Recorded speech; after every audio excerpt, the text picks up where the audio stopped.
chapitre 8 à partir du verset 9. Et pendant qu'on est en train de chercher, je tiens juste à dire à quel point j'apprécie le pasteur Abou. Alléluia. Alléluia. C'est vraiment un homme de Dieu et c'est un homme fidèle. C'est quelqu'un à qui tu peux te confier. Amen. Vous pouvez le demander à la sœur Alice, elle va vous dire.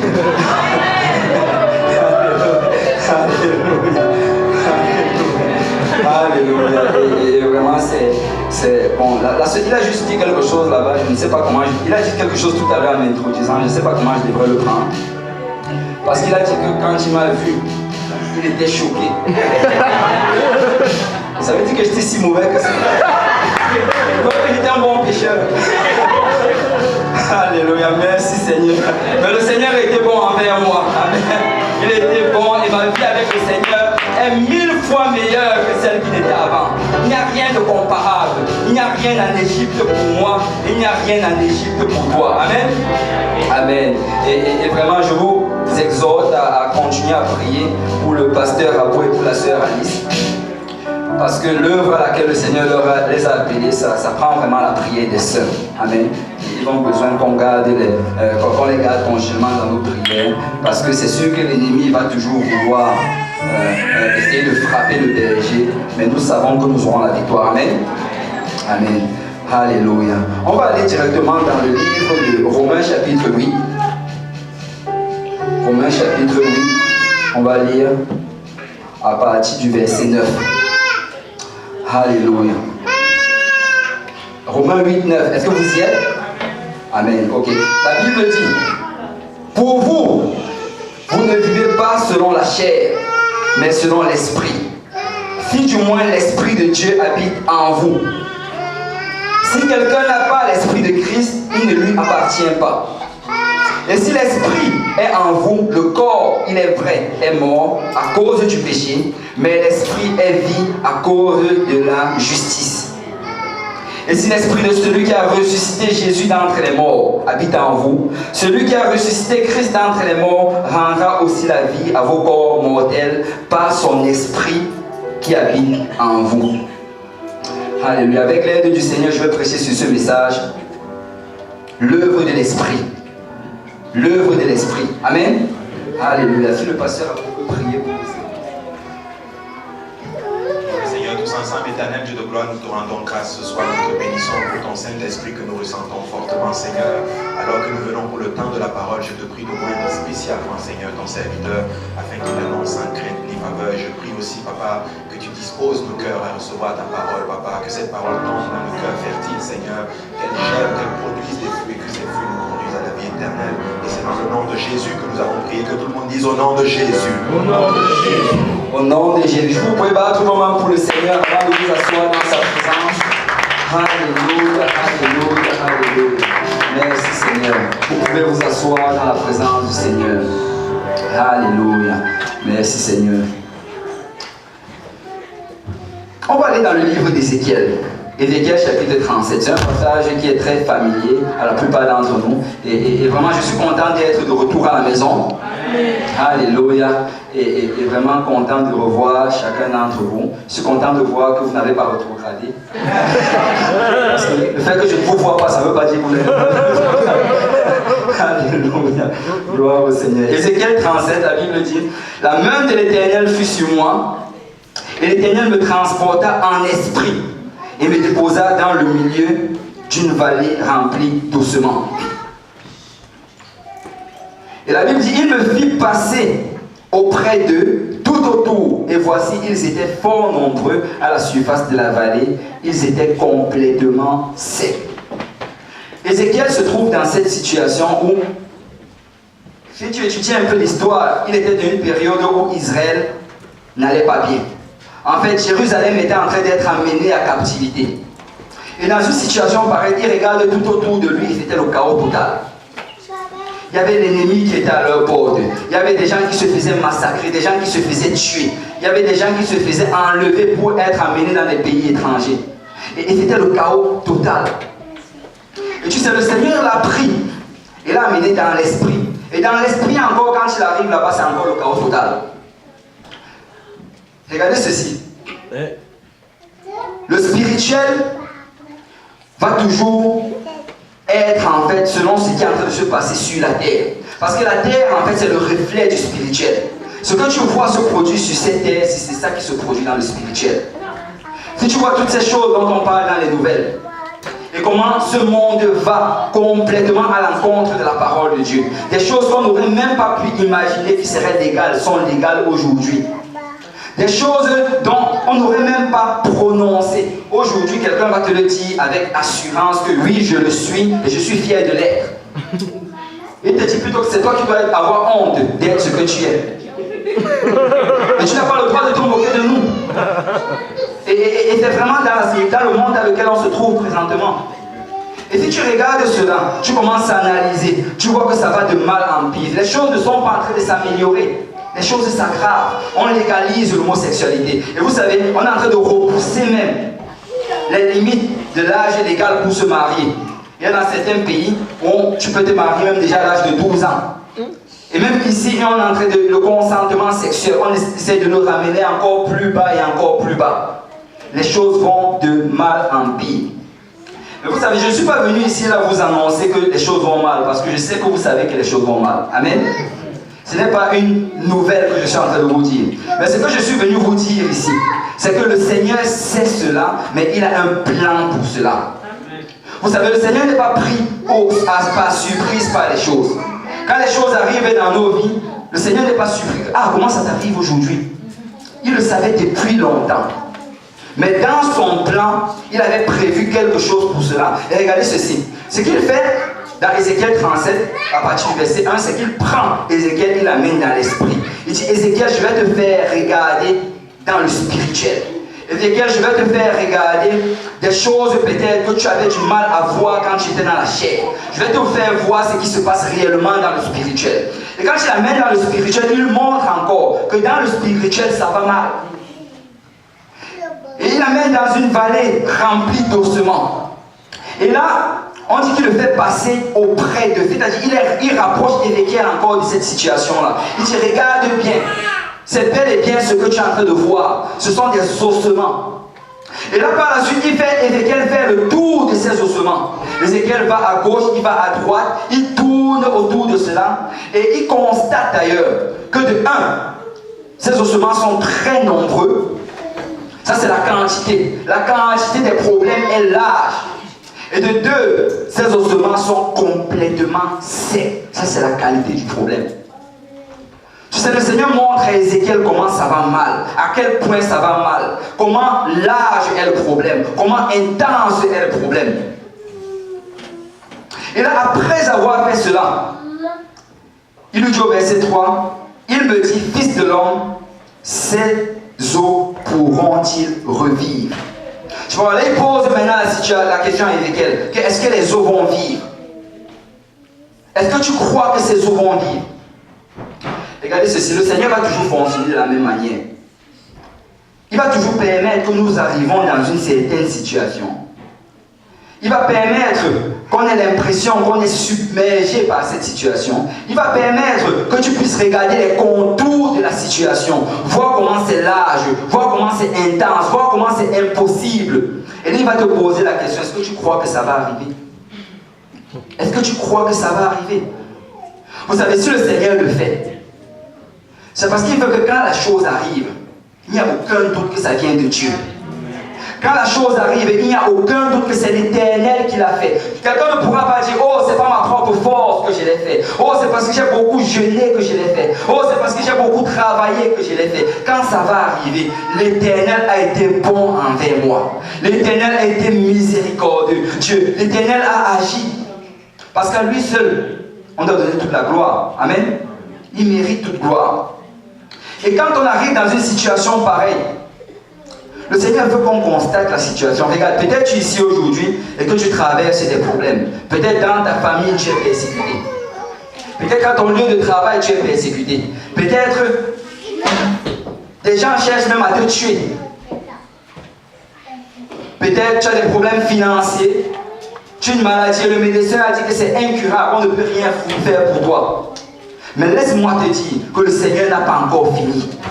Le Seigneur n'a pas encore fini. Il est arrivé au point où il te fait voir la situation. Mais attache ta ceinture parce que bientôt le Seigneur va faire une chose. La Bible dit les choses que les yeux n'ont point vues, que les oreilles n'ont point entendues, qui ne sont point montées au cœur du Fils de l'homme. Le Seigneur va le faire pour nous. Il va le faire. Si le Seigneur te montre comment la situation est, ce n'est pas pour que tu t'inquiètes. C'est pour qu'après tu glorifies le Seigneur. C'est pour qu'après tu le rendes grâce et tu dis oui, le Seigneur l'a fait. Amen. Amen. Et lui nous dit, Fils de l'homme, ces eaux pourront-ils revivre? Et là, Ézéchiel ne croyait pas que ces eaux pouvaient vivre. Il n'y avait aucun doute dans sa tête que ça c'est impossible. Et là, il ne voulait pas décevoir Dieu. Et il dit, Seigneur éternel, tu le sais. Vous savez, ça arrive souvent. On vient, on te prêche quelque chose, ça va arriver. Comme je suis un peu petit maintenant. Et quelqu'un regarde sa maladie, il dit, prédicateur, juste prêche.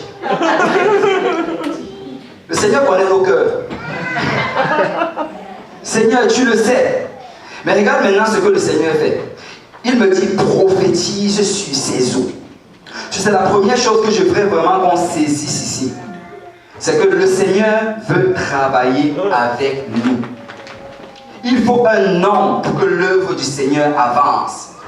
Dieu ne veut pas travailler par lui seul. Le Seigneur peut travailler par lui seul. Et souvent on parle de cela, on dit qu'écoute, si on veut faire quelque chose, ça va prendre qu'on apporte des dîmes, des offrandes, et comme ça l'église pourrait être à l'aise financièrement pour faire des programmes. Mais écoutez ceci, le Seigneur peut faire tomber l'argent du ciel. Je ne sais pas où est votre foi, mais le Seigneur peut faire tomber l'argent du ciel. Le Seigneur peut mettre l'argent dans ton compte bancaire.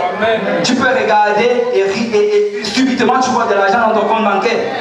Au moins il y a une personne qui le reçoit. Alléluia. Parce que notre Dieu est capable. Il est le roi des rois, le Seigneur des seigneurs. Rien n'est impossible à notre Dieu. Et nous devons rentrer dans cette dimension. Que rien n'est impossible à mon Dieu. Tout ce que j'ai à faire, c'est d'aller vers lui avec assurance. D'aller avec la foi, avec des actions de grâce. Et j'ai la ferme assurance que ça va arriver. Parce que mon Dieu va le faire.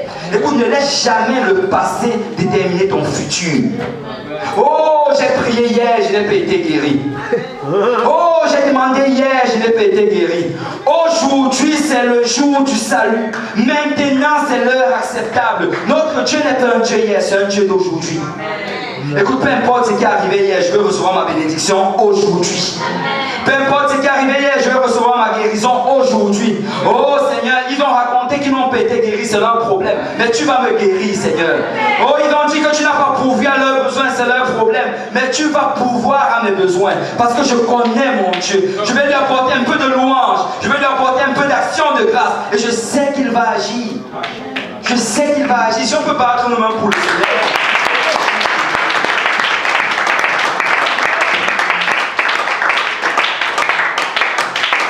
Et le Seigneur veut que nous participons dans son œuvre.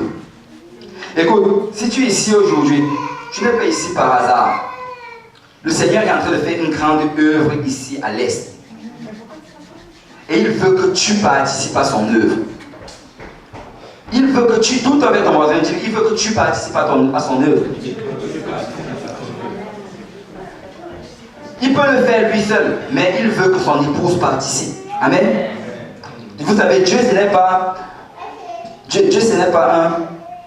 un mari macho et orgueilleux que oh je peux tout faire par moi seul, oh t'as pas besoin là je vais le faire. Non, Dieu n'est pas comme ça. Il veut que son épouse vienne avec lui. Amen. Il veut que son épouse l'accompagne partout où il va. Il veut que quand il fait une moitié, son épouse fasse l'autre moitié par sa puissance. Et c'est pour ça que Dieu nous appelle à parler. Il a amené Ézéchiel à cette position. Il dit, tu vois ce que tu viens de voir. Et tu sais que je suis puissant. Alors je veux que ça se passe au travers de ta parole. Et là il dit à Ézéchiel, prophétise sur ces eaux. Et dis-leur, ossements desséchés, écoutez la parole de l'Éternel. Ainsi parle le Seigneur, l'Éternel à ces eaux. Voici, je vais faire entrer en vous un esprit et vous vivrez. Je vous donnerai des nerfs. Je ferai croître sur vous de la chair. Je vous couvrirai de peau. Je mettrai en vous un esprit et vous vivrez. Et vous saurez que je suis l'Éternel. Tu vois, le Seigneur demande à Ézéchiel ici de parler sur la situation. Il lui dit, il faut que tu parles dessus. Je peux parler dessus, mais je veux que tu parles dessus. Et regardez ceci. Il va y avoir un grand réveil ici à l'Est. Le Seigneur va ramener des âmes en grand nombre. Bientôt, si tu arrives en retard ici, tant pis pour toi, on va mettre un écran dans le sous-sol. Parce que le Seigneur va amener un grand nombre d'âmes ici au nom de Jésus-Christ. Je le dis parce que je sais qu'il va le faire. Vous savez, le Seigneur a déjà décidé de le faire. Et quand le Seigneur décide de faire quelque chose, dans son esprit, c'est déjà fait. Tout ce qu'il est en train de faire, c'est de chercher pour trouver si quelqu'un va vouloir être la personne qu'il va utiliser pour le faire. Et c'est pour ça que quand nous travaillons pour le Seigneur, nous devons marcher la tête haute et avec assurance. Tu sais, quand tu vas évangéliser, va avec le sourire à ton visage. Parce que le Seigneur l'a déjà fait. Tu dis, mon frère, tu ne sais pas ce que tu fais là, mais le Seigneur t'a déjà préparé. Tu vas venir dans la maison de Dieu et tu vas recevoir le Saint-Esprit. Nous devons marcher avec assurance parce que le Seigneur travaille avant nous. Amen. Un enfant de Dieu ne doit pas marcher la tête basse. C'est juste, ça ne fait juste pas de sens. Dieu, tête basse. Ça ne marche pas. Ça ne marche juste pas. Il nous dit prophétise, parle, fais. Mais regardez ceci. On va aller dans Genèse chapitre 1. La Bible nous dit à partir du verset 1, au commencement, Dieu créa les cieux et la terre. La terre était informe et vide, il y avait des ténèbres à la surface de l'abîme. Et l'Esprit de Dieu se mouvait au-dessus des eaux. Et le verset 3 nous dit, Dieu dit. Vous savez, quand le Seigneur a créé le ciel et la terre, on voit au verset 2, on nous dit qu'il y avait du chaos partout. Et il y a des théologiens qui enseignent, et moi je crois fermement à cela, que la différence entre le verset 1 et le verset 2, c'est cette guerre-là qui s'est passée au ciel, où le Seigneur a botté le diable sur la terre. Comme on en parle dans le livre d'Ésaïe et Ézéchiel. Mais globalement, quand il est arrivé sur la terre, il y a eu tout ce chaos-là. Mais quand il y avait le chaos, on nous dit au verset 2, l'Esprit de Dieu se mouvait au-dessus des eaux. Malgré le fait qu'il y avait tout ce chaos, malgré le fait qu'il n'y avait rien de beau sur la terre, l'Esprit de Dieu était en train de se mouver. Tu sais, peut-être tu es ici aujourd'hui et tu regardes ta vie. Ça a l'air d'être des ossements desséchés. Tu regardes la situation, ta famille, tu regardes tes amis, tu regardes même ta situation même financière. Et ça a l'air que rien n'est en train d'aller. Laisse-moi te dire que l'Esprit se mouve au-dessus des eaux. L'Esprit est en train de bouger. Écoute, peut-être tu ne vois pas l'Esprit, c'est comme le vent, mais c'est en train de bouger. Et nous devons vraiment comprendre comment l'Esprit de l'Éternel bouge. Vous savez, nous sommes nés dans la chair, nous avons grandi dans la chair, et c'est pour ça que nous avons toujours tendance à penser d'une manière charnelle. Mais ça prend vraiment qu'on commence à penser d'une manière spirituelle. Et ce n'est pas un hasard que le Seigneur ait pris Ézéchiel à l'endroit où il se trouvait, il l'a amené en esprit. Parce que ça prend d'abord que tu commences à regarder avec les yeux spirituels. Vous savez, quand tu te regardes dans le miroir, d'habitude ce que tu vas voir c'est ta chair. Et souvent tu vas voir ta chair et chacun des défauts qui sont dans ta chair. Mais ce que le Seigneur veut plutôt faire, c'est nous amener à un endroit où on commence à regarder à travers les miroirs spirituels. Et que tu vois ce que le Seigneur est en train de faire dans l'esprit. Parce que le Seigneur bouge dans l'esprit, même si tu ne le vois pas encore. L'Esprit de l'Éternel est en train d'agir dans ta vie. L'Esprit de l'Éternel agit dans ta famille. L'Esprit de l'Éternel agit dans ton lieu de travail. Et ça prend qu'on entre dans la dimension où on réalise que Dieu est en train de faire. Dieu est en train de faire.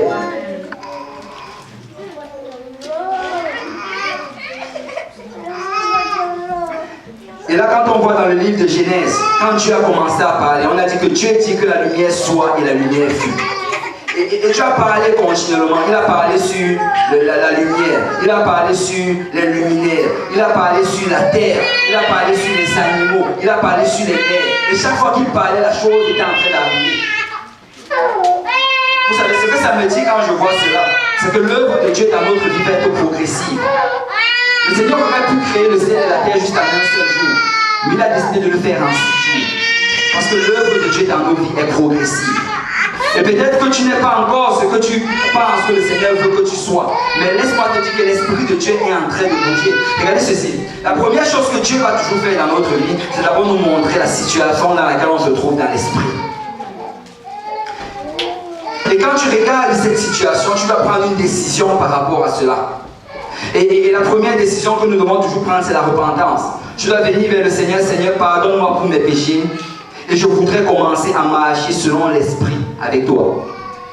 Et ensuite, la deuxième chose que le Seigneur va vouloir faire, c'est qu'il va vouloir que l'homme de Dieu parle sur toi. Et ça va être à travers de la prédication. La Bible nous dit que comment sauront-ils si personne ne prêche? Comment entendront-ils la parole de Dieu s'il n'y a pas de prédicateur? Et par la suite, après que tu te sois baptisé au nom de Jésus, le Seigneur va commencer à faire une œuvre progressive dans ta vie. Et que nous voulons souvent que le Seigneur fasse un travail instantané. On veut que le Seigneur enlève directement toute forme de vice dans notre vie. On veut que, oh Seigneur, je veux qu'aujourd'hui même, je n'ai plus les désirs pour telle chose. Seigneur, je veux qu'aujourd'hui même, je puisse pouvoir jeûner 40 jours. Seigneur, qu'aujourd'hui même, je sois capable d'avoir de l'amour pour tout le monde. Non, le Seigneur fait un travail progressif. Et de la même manière qu'il avait fait lors de la création, il le fait encore aujourd'hui. Regardez ce qu'il dit à Ézéchiel. Il dit à Ézéchiel de prophétiser, qu'il faut que tu parles. Et on dit que quand Ézéchiel a commencé à prophétiser, regardez le verset, le verset 5. Non, le verset 6. 5, pardon. Ainsi parle le Seigneur l'Éternel à ses eaux. Voici, je vais faire entrer en vous un esprit et vous vivrez. Je vous donnerai des nerfs. Je ferai croître sur vous de la chair. Je vous couvrirai de peau. Je mettrai en vous un esprit et vous vivrez et vous saurez que je suis l'Éternel. Regardez le verset 7, Ézéchiel prophétise. Je prophétisais selon l'ordre que j'avais reçu et comme je prophétisais, il y eut un bruit. Et voici, il se fit un mouvement, et les os s'approchaient les uns des autres. Je regardais, et voici, il vint des nerfs, la chair crue, et la peau les couvrit par-dessus, mais il n'y avait point en eux d'esprit. Tu sais, le Seigneur a fait un travail progressif. Il a d'abord apporté les nerfs, ensuite les nerfs se sont attachés aux os, ensuite il a apporté la chair, ensuite il a apporté d'autres choses, et ainsi de suite, jusqu'à ce qu'on puisse avoir un corps complet, parce que le Seigneur fait un travail progressif dans nos vies. Et l'esprit travaille toujours d'une manière progressive. Vous savez, peut-être aujourd'hui tu regardes l'église et tu vois il y a certains bancs vides, mais dans l'esprit ces bancs sont déjà remplis. Peut-être que tu regardes aujourd'hui, tu te dis que oh j'ai invité telle personne, il n'est pas venu. Dans l'esprit, il est déjà en train de venir. Parce que le Seigneur est en train de travailler progressivement. Peut-être tu regardes ta famille et tu dis oh je n'arrête pas de leur parler, mais ils me combattent, ils me combattent. Dans l'esprit, ils sont en train de venir. Le Seigneur est en train de travailler dans leur vie. Il est en train de faire une œuvre spirituelle. Parce que dans l'esprit, le Seigneur travaille. Écoute, ne restons pas au niveau de la chair. Rentrons dans l'esprit. Oh, tu regardes ta vie aujourd'hui. Oh, comment ça se fait que je suis encore tombé dans ce même problème, dans ce même péché. Dans l'esprit, tu étais délivré de ce péché. Oh, tu dis, Seigneur, comment ça se fait que j'ai encore ces mêmes désirs? Dans l'esprit, ces désirs ont été consumés. Nous devons rentrer dans l'esprit parce que le Seigneur l'a déjà fait. Vous savez, dans la Bible, on nous parle de ce serviteur. Le serviteur d'Élisée. Et ils étaient entourés par une armée étrangère. Et là, il a levé les yeux. Il a vu cette armée. Il a commencé à paniquer. Parce qu'il a vu leur nombre. Il a réalisé qu'il n'était que 2. Mais le Seigneur a emmené le prophète Élisée. Ah, juste Seigneur, je veux que tu ouvres les yeux spirituels de ton serviteur. Que ses yeux s'ouvrent et qu'il réalise que dans l'esprit, nous sommes plus nombreux qu'eux. Parce que dans l'esprit, nous avons déjà la victoire. Et tu sais, c'est pour ça que nous devons juste marcher avec un sourire. Et nous devons marcher avec assurance. Parce que j'ai gagné dans l'esprit. Amen. Je suis riche dans l'esprit. Écoute, peut-être tu me regardes mon compte bancaire vide, mais je suis riche dans l'esprit. Le Seigneur me l'a déjà donné. Il est en train de travailler avec moi et je vais l'avoir. Tu sais, peut-être que tu regardes, tu dis, oh, tout ce que je fais ne réussit pas. Dans l'esprit, c'est en train de réussir. Parce que le Seigneur est en train de le faire. Passons dans la dimension spirituelle. Vous savez pourquoi ça arrive dans la chair, ça prend un temps. Mais dans l'esprit, c'est déjà arrivé. La Bible nous dit ceci, que quand Daniel a regardé dans les livres, il a réalisé que selon la parole de l'Éternel. À cette année-là, le peuple de l'Éternel devait être libre. On dit qu'il est allé dans la prière, il a jeûné et il a prié. Et alors qu'il était en train de prier, je crois qu'il a fait comme 21 jours de jeûne et de prière. Alors qu'il le faisait, l'ange de l'Éternel est venu lui parler. Tu sais, ce n'est pas la prière de Daniel qui a brisé cela. Je veux dire, ce n'est pas la prière de 21 jours qui a brisé cela. Parce que dès le moment, c'est ça que la Bible dit, dès le moment qu'il a commencé à prier, le Seigneur avait déjà agi. Parce que dès le moment que nous demandons une chose, le Seigneur relâche cela dans l'esprit. C'était déjà relâché. C'était déjà à la portée de Daniel. Et c'était en train de suivre son cours. Et la Bible nous dit que l'ange de l'Éternel a dit à Daniel, serviteur de l'Éternel, quand tu as commencé à prier, le Seigneur a répondu. Avant que la parole ne sorte de ta bouche, le Seigneur savait déjà ce que tu allais demander. Et dès le moment que tu l'as prononcé, il avait déjà mis tout en place pour pouvoir le mettre en action. Parce que le Seigneur agit dans l'esprit. La Bible nous dit que le charnel vient en premier, et ensuite vient le spirituel. Ça, c'est comme ça que ça marche sur la terre. Mais dans le spirituel vient en premier. Le Seigneur va d'abord parler. Et vous savez, le Seigneur, tout ce qu'il attend pour parler, c'est que nous parlons. Le Seigneur veut que tu parles sur la situation de ta vie. Et que peu importe ce que tu traverses aujourd'hui, peu importe ce dont tu fais face, laisse-moi te dire que dans l'esprit, tu es victorieux. Tu n'as pas besoin de voir cela dans la chair. Tu as déjà la victoire. Pasteur, tu n'as pas besoin de voir cela dans la chair. Cette église est déjà remplie. Le Seigneur l'a déjà fait. Ils sont en train de venir. Il va regarder dehors. Ils viennent. Parce que dans l'esprit, le Seigneur l'a fait. Écoute, si tu es malade aujourd'hui, le Seigneur t'a déjà guéri dans l'esprit. Juste, oh Seigneur, je suis en train d'attendre de le voir dans la chair. Mais je sais que tu l'as déjà fait dans l'esprit. Si tu as des problèmes dans ta famille, le Seigneur l'a résolu dans l'esprit. Seigneur, je sais que tu l'as déjà fait dans l'esprit. Et je le confesse au nom de Jésus. Et là on dit qu'il parlait. Et il regardait. Et voici, c'est le verset 8. Il leur vint des nerfs. La chair crue et la peau les couvrit par-dessus. Mais il n'y avait point en eux d'esprit. Je disais, l'esprit était en train d'agir, mais il n'y avait pas en eux l'esprit. Quand je regardais ça, en fait, le Seigneur me parlait par rapport. En fait, pensez là qu'aujourd'hui, les gens peuvent avoir. Souvent, beaucoup de personnes pensent aujourd'hui que si le Seigneur est en train d'agir dans ma vie, si le Seigneur est en train de faire une œuvre, ça veut dire qu'il y a le Saint-Esprit en moi. Vous savez, le Seigneur peut agir selon son esprit sans que tu ne sois rempli du Saint-Esprit. L'Esprit de l'Éternel peut bouger sans que tu ne sois rempli du Saint-Esprit. C'est quelque chose que de voir l'Esprit de l'Éternel bouger, mais c'est quelque chose d'être rempli de l'Esprit de l'Éternel. Regardez d'ailleurs dans le livre de Genèse, on nous montre comment la Bible nous dit que Dieu a créé Adam. Et après avoir créé Adam, il avait touché Adam et l'Esprit de l'Éternel était là, mais malgré cela, Adam était toujours mort. Adam était couché. Mais la Bible dit que Dieu a soufflé l'Esprit dans les narines d'Adam. Et c'est quand il a soufflé, quand il a reçu l'Esprit, que la vie est venue en lui. Parce que Dieu veut faire une meilleure chose avec nous que juste d'œuvrer dans l'Esprit avec nous. Le Seigneur veut qu'on commence à marcher selon l'Esprit. Il veut que tout ce qu'on fait, ce soit juste Seigneur, peu importe ce qui arrive sur cette terre. Je sais que dans l'Esprit, je suis victorieux. Je sais que dans l'Esprit, tu as déjà tout établi. Je sais que dans l'Esprit, il y a déjà tout qui est assigné afin que je puisse avoir du succès. Dans Romains chapitre 8, verset 9, ce qu'on a lu en introduction, la Bible dit, pour vous, vous ne vivez pas selon la chair, mais selon l'Esprit. Si du moins l'Esprit de Dieu habite en vous. Si quelqu'un n'a pas l'Esprit de Christ, il ne lui appartient pas. Et si Christ est en vous, le corps, il est vrai, est mort à cause du péché, mais l'Esprit est vie à cause de la justice. Tu sais, Paul, qui écrivait ceci, si tu regardes un peu plus haut, au chapitre 7, il commence à parler des problèmes dont il fait face. Vous savez, Paul, c'est le plus grand apôtre qui ait jamais eu. Paul il a gagné, si on commence à estimer le nombre de personnes qu'il a gagné au Seigneur, on peut facilement arriver à 1 demi-million de personnes, par lui seul.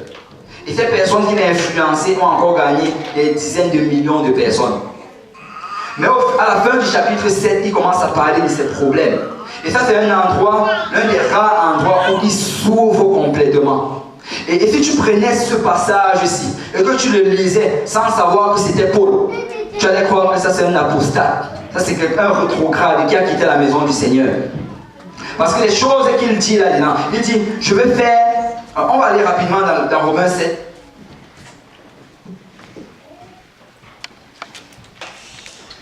Il dit au verset 18, ce qui est bon, je le sais, n'habite pas en moi. Waouh! Paul dit que ce qui est bon n'habite pas en lui. Waouh, s'il dit ça, la seconde semble aller trop. C'est-à-dire dans ma chair, j'ai la volonté, mais non le pouvoir de faire le bien. Écoute, si tu as déjà eu la volonté et que tu n'as pas eu le pouvoir de faire le bien, laisse-moi te dire que Paul peut aussi traverser cela. Alors, ce n'est plus une raison d'abandonner le Seigneur. Amen. Amen. Si Paul a persévéré, ce que nous pouvons aussi persévérer. Amen. Amen. Et là, il dit par la suite, car je ne fais pas le bien que je veux et je fais le mal que je ne veux pas. Waouh! Et si je fais ce que je ne veux pas, ce n'est plus moi qui le fais, c'est le péché qui habite en moi. Tu sais, Paul ici, il a blâmé la bonne personne pour ce qu'il est en train de faire.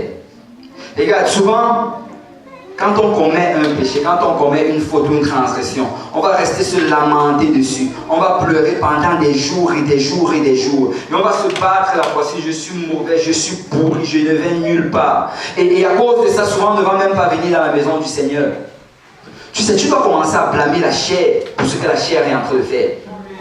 C'est la chair qui est en train de le faire. Écoute, la Bible dit qu'un jour, le Seigneur va nous transformer. Il va nous donner un corps glorifié. Mais en attendant cela, la chair va souvent nous faire des combats. Et nous devons réaliser que ce qui essaie de nous tirer loin du Seigneur, c'est la chair.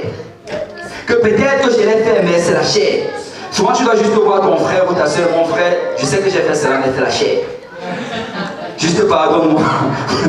C'est la chair qui l'a fait. Mon esprit ne voulait pas le faire. Mon esprit aime l'Éternel. Mon esprit aime la loi de Dieu. Mon esprit aime adorer Dieu. Mais je reprime cette chair au nom de Jésus. Et peut-être je l'ai fait aujourd'hui, mais demain je vais avoir la victoire sur cette chair.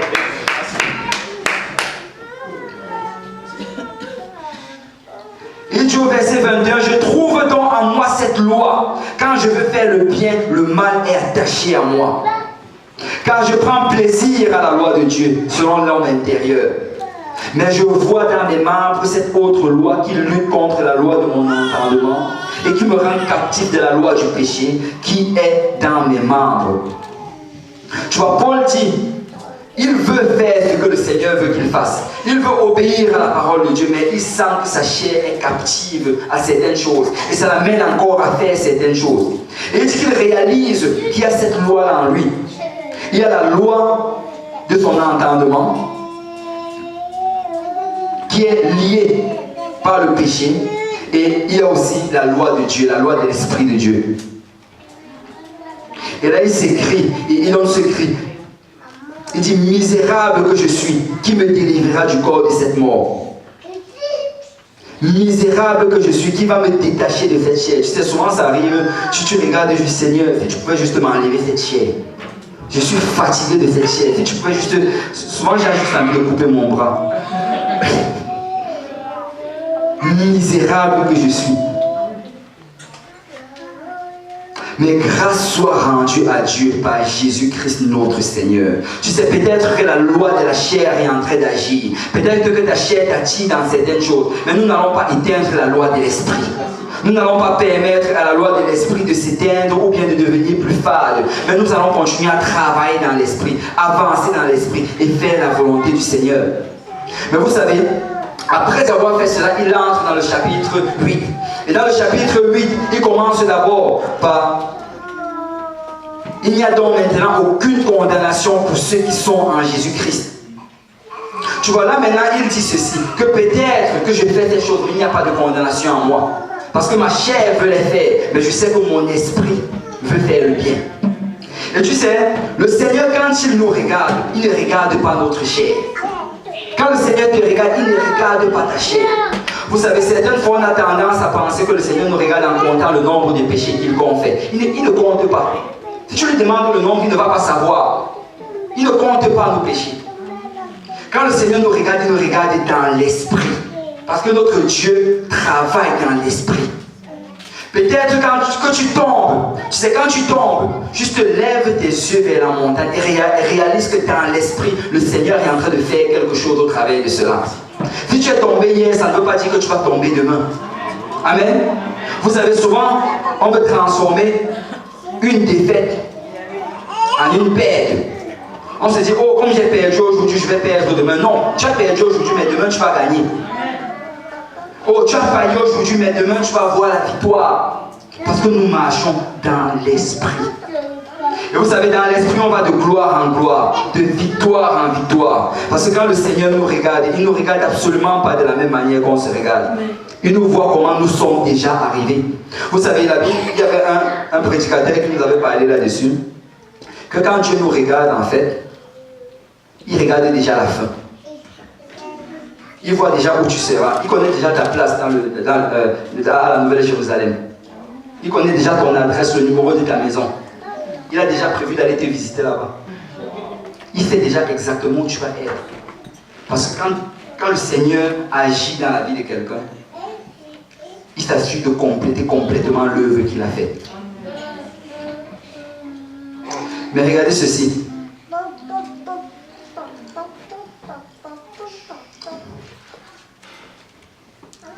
Il dit, et Christ, ça c'est le verset 10, chapitre 8.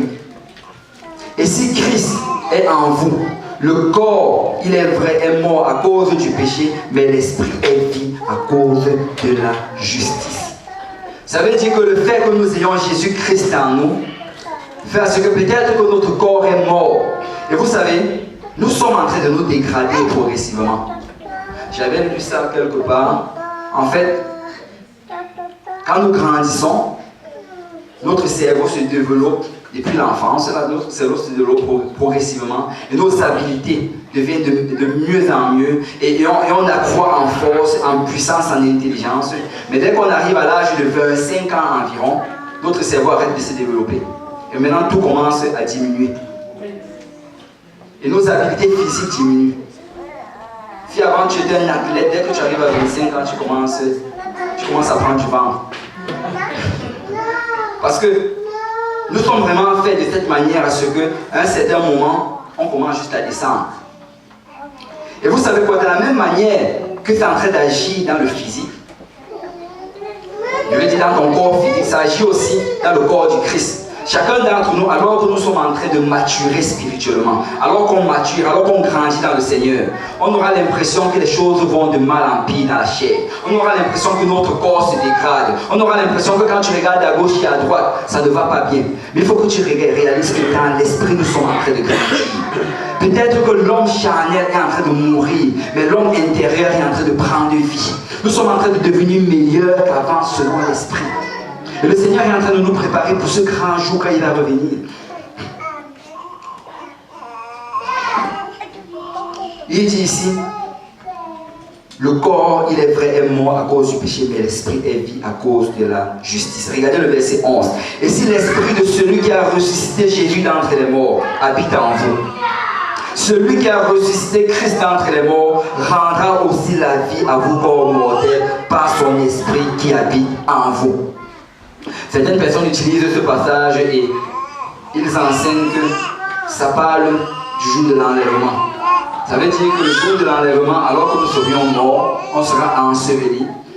Que quand le Seigneur va apparaître, on va prendre vie par l'Esprit de Christ et on va ressusciter. Vous savez, ça c'est vrai. Ça c'est la partie physique. Mais laissez-moi vous dire que dans la partie spirituelle, ça a déjà commencé.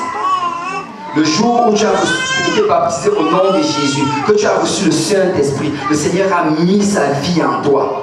Et cette vie est en train de grandir. Cette vie est en train de te transformer. Et les choses anciennes sont en train de mourir. Et de nouvelles choses sont en train de se produire dans ta vie. Écoute, je suis en train de parler des choses spirituelles. Et dans ton esprit, tu es en train de devenir meilleur jour après jour. Dans ton esprit, tu es en train de devenir plus fort. Dans ton esprit, tu es en train de devenir plus intelligent, plus sage dans les choses de Dieu. Dieu est en train de le faire. Écoute, ce n'est pas parce que tu ne le vois pas que Dieu ne le fait pas. Parce que l'Esprit qui a ressuscité Jésus d'entre les morts, puisqu'il habite en nous, il va nous ressusciter et rendre la vie en nos corps mortels. Par son Esprit. Je viens juste de dire à quelqu'un ici aujourd'hui que l'Esprit est en train de travailler. L'Esprit travaille. L'Esprit travaille ici dans l'église de l'Est. L'Esprit travaille dans ta famille. L'Esprit travaille dans ta vie. L'Esprit travaille dans ton lieu de travail. L'Esprit travaille dans ton corps et dans tes pensées. Écoute, tu n'es pas encore ce que tu vas devenir. Parce que tu ne peux encore le voir dans le physique. Mais lève tes yeux et regarde dans le spirituel. Et tu peux marcher la tête haute et avec assurance. Parce que je sais que l'Esprit travaille. Oh, peut-être que tu vois mes défauts aujourd'hui, mais ça c'est dans le physique. Dans le spirituel, je suis déjà parfait. Amen. Le Seigneur a déjà tout fait. Il a déjà tout accompli. Vous savez, sur la croix, il a crié que tout est accompli. Parce que tout est accompli dans notre esprit. Le jour où nous avons reçu l'Esprit de Dieu, nous avons tout reçu. Il ne nous manque absolument plus rien. Alléluia. Alléluia. Si on peut se lever, on va aller dans le livre d'Ézéchiel. On va finir avec le verset 11. On va commencer à partir du verset 11. Il me dit, non pardon, à partir du verset 9. Il me dit, prophétise et parle à l'esprit. Prophétise, fils de l'homme, et dis à l'esprit, ainsi parle le Seigneur l'Éternel. Esprit, viens des quatre vents, souffle sur ces morts, et qu'ils revivent. Je prophétisais selon l'ordre qu'il m'avait donné, et l'Esprit entra en eux. Ils reprirent vie, et ils se tinrent sur leurs pieds. C'était une armée nombreuse, très nombreuse. Tu sais, la puissance dans le Seigneur, celle qui nous permet aujourd'hui de persévérer dans les voies de Dieu, celle qui nous permet aujourd'hui de tenir ferme jusqu'à son retour, c'est la puissance de la résurrection. Le jour qu'on a reçu le Saint-Esprit, nous avons reçu la puissance de la résurrection. Et tu sais, cette puissance, c'est cette même puissance qui a levé Jésus de sa tombe. C'est cette même puissance qui a fait à ce que rien ne puisse le retenir quand il était à terre. Et c'est une puissance qui nous permet de reprendre vie chaque jour. Nous nous renouvelons chaque jour. Alors que tu es en train de marcher, l'Esprit de l'Éternel dans ta vie est en train de ressusciter. Écoute, ne regarde jamais une situation et te dis elle est morte. Rien ne va se produire avec elle. Parce que l'Esprit de l'Éternel est capable de la ressusciter. Peut-être tu regardes ta marche avec le Seigneur et que tu regardes dans le passé, tu faisais peut-être certaines choses et aujourd'hui tu as du mal de le faire. Laisse-moi te dire que tu as la puissance de la résurrection. Le Seigneur veut que tu appelles ces choses à l'existence. Le Seigneur veut que tu te lèves et tu dises, ainsi parle le Seigneur, l'Éternel. Ainsi parle le Seigneur, l'Éternel. Le Seigneur veut que tu parles à l'Esprit. Nous avons le pouvoir de la vie et de la mort au bout de nos langues. Et nous devons réaliser que le Seigneur attend que l'on agisse. Vous savez, souvent on reste, on attend que le Seigneur agisse. Mais maintenant le Seigneur est en train d'attendre que toi tu agisses. Il attend que tu ouvres ta bouche et que tu condamnes certaines choses. Il attend que tu ouvres ta bouche et que tu confesses certaines choses. Il attend que tu ouvres ta bouche et que tu déclares certaines choses. Au nom de Jésus-Christ, je confesse la délivrance. Au nom de Jésus-Christ, je confesse la restauration. Au nom de Jésus-Christ, je confesse la résurrection. Parce que j'ai la puissance de la résurrection en moi. L'esprit que le Seigneur nous a donné, c'est pour avoir la victoire. Avant de partir, il a dit à ses disciples, allez attendre à Jérusalem. Ne faites rien jusqu'à ce que vous n'ayez reçu le Saint-Esprit. Parce que c'est la puissance de la résurrection. Mais dès le moment que vous allez le recevoir, que rien ne vous retienne, que rien ne vous bloque, que rien ne vous empêche. Parce que vous avez la puissance de la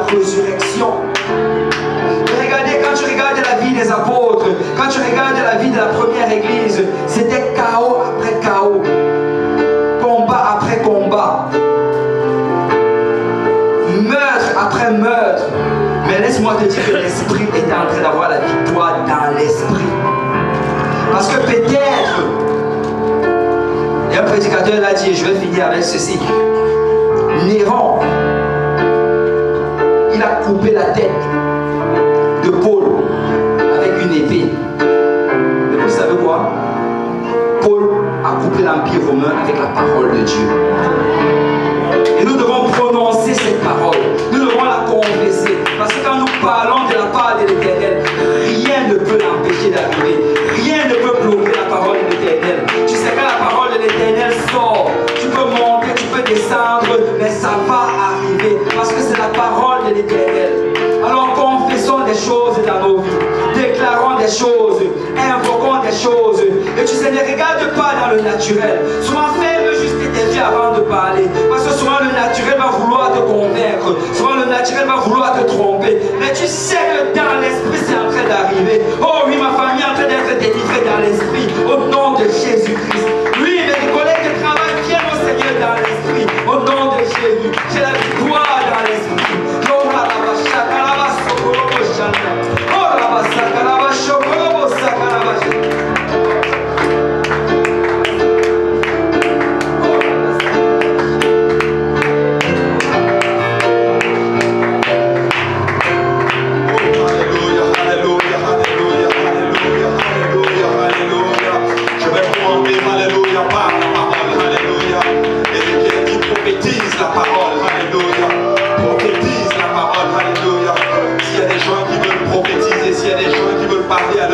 Je crois qu'il sera approprié pour vous de venir à l'avant. Alléluia. Nous allons commander à ces choses. Alléluia. Oh, Santa la Marita, la Macolema, Santa, Alléluia. Alléluia. Alléluia. Jésus, Alléluia. Papa, peut-être que je ne vois pas, Alléluia, les choses dans le monde naturel. Alléluia. Mais je le confesse maintenant, Seigneur, par l'autorité de ta parole. Alléluia. Je confesse maintenant, Seigneur, le réveil sans précédent, Seigneur Jésus-Christ. Alléluia.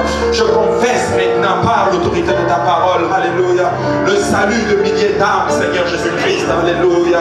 Je le confesse maintenant, alléluia, alléluia, alléluia, Jésus.